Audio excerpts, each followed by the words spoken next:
இஸ்ரேலுக்கு எதிராக மனித நேயத்திற்கு ஆதரவாக நடைபெறக்கூடிய இந்த கூட்டத்தில் வந்திருக்கிற தலைவர்கள் அனைவருக்கும் மார்க்சிஸ்ட் கட்சி சார்பாக புரட்சிகர வணக்கத்தை தெரிவித்துக் கொள்கிறேன். உலகம் முழுக்க பாலஸ்தீனத்திற்கு ஆதரவாக நடைபெறக்கூடிய ஏராளமான இயக்கம் நடைபெற்றுக் கொண்டு வருகிறது. கூட 164 நாடுகள் வாக்கெடுப்பில் கலந்து கொள்ளும் போது ஐநாவில் 142 நாடுகள் பாலஸ்தீனத்திற்கு ஆதரவாக வாக்களித்திருக்கின்றன. 12 நாடுகள் எதிர்த்து வாக்களித்திருக்கிறது. 10 நாடுகளால் கலந்து கொள்ளவில்லை. ஆனால் நேற்றைய தினம் இஸ்ரேலோட ஒரு போர் நிறுத்தத்திற்கு வர வேண்டும் என்று 15 நாடுகள் பங்கேற்பில் அமெரிக்காவை தவிர மற்ற 14 நாடுகள் வாக்களித்திருக்கிறது. அப்படின்னா என்ன அர்த்தம்? இனப்படுகொலைன்னு பேராசிரியர் கூட அதை சொன்னாரு. ஒரு கண்டன வார்த்தையை மரியாதைக்குரிய சத்யராஜ் அவர்கள் கரெக்டா சொன்னார். அவர் சரியான கண்டன வார்த்தை அமெரிக்காவுக்கு இதுதான். அவர் அதை கரெக்டாவே உச்சரிச்சார். ஏன்னா இங்க இருக்க நேற்று கூட இந்து பத்திரிகை ஒரு அதனுடைய 2வது தலையங்கத்தில் எழுதும் போது வேற எந்த பத்திரிகையும் அதை பார்க்க முடியல. இந்திய பிரதமர் பாலஸ்தீனத்திற்கு ஆதரவாக வாய் திறக்க வேண்டும்.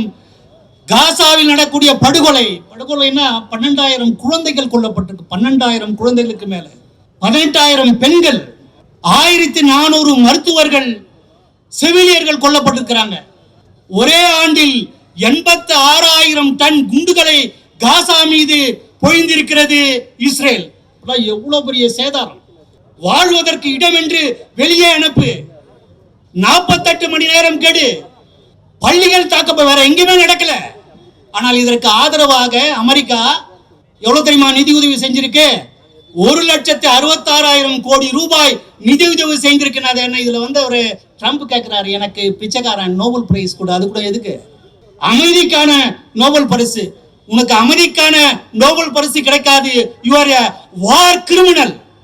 நீ ஒரு போர் குற்றவாளி, சர்வதேச போர் குற்றவாளி. நீ ட்ரம்பே இந்த உலகத்தில் வாழறதுக்கு தகுதியற்ற நபர். ட்ரம்ப் நெதன்யாகு சர்வதேச சட்டங்களுக்கு எதிரும் உடன்படாத ஒரு நபர் அப்படின்னா அதுல ஒரே ஒருத்தர் தான் சொல்றாரு. ரொம்ப மனம் நெகிழ்ந்து இப்ப கூட நம்முடைய போராட்டத்திற்கு கோடிக்கணக்கான அல்ல, உலகத்தில் இருக்கக்கூடிய 840 கோடி பேர் மக்கள் தொகையில் கிட்டத்தட்ட 800 கோடி பேருக்கு மேல் நம்முடைய போராட்டத்திற்கு ஆதரவாக இருக்கிறாங்க. ஒன்னே ஒன்று சொல்லி முடிக்கிறேன். அல்ஜீரியாவோட ஐநாவுக்கான தூதர், காசா மக்களே, சகோதர சகோதரிகளே, எங்களை மன்னித்து விடுங்கள். எங்களால் உங்களுக்காக வேண்டிக் கொள்கிறோம். பல்வேறு மன அழுத்தங்களுக்கு நாங்கள் உள்ளாகி இருக்கிறோம். அந்த மன அழுத்தத்திற்கு காரணம் வேறு எதுவும் எங்களால் சொல்ல முடியாது.